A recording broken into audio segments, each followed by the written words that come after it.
Pred nami pa je avtomobilnostno vprašanje tega tedna, avtokviz. Vprašanje pa gre takole. There once was an ugly duckling with... Ob katerem slovenskem jezeru se v reklami Audi Jara iz leta 1923 spremeni v Audi A5? You're a very fine swan indeed.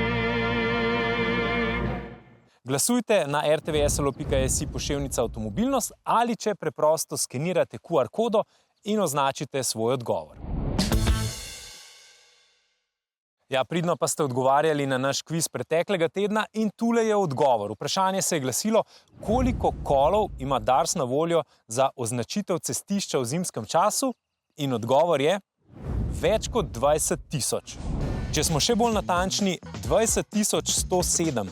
Andrej jih je osebno preštel.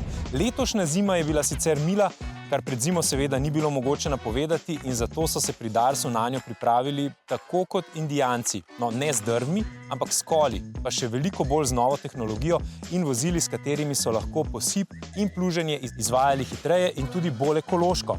Ampak mogoče kolov še ni treba pospraviti. Ljudski vremenar Dušan Kaplan z Blok namreč pravi: zelen božič, bela velika noč, in dodaja, da se lahko zgodi, da bo okrog 31. marca in 1. aprila sneg. No, več o Darsu, seveda tudi na rtvslo.si/avtomobilnost, več o vremenu pa v našem informativnem programu.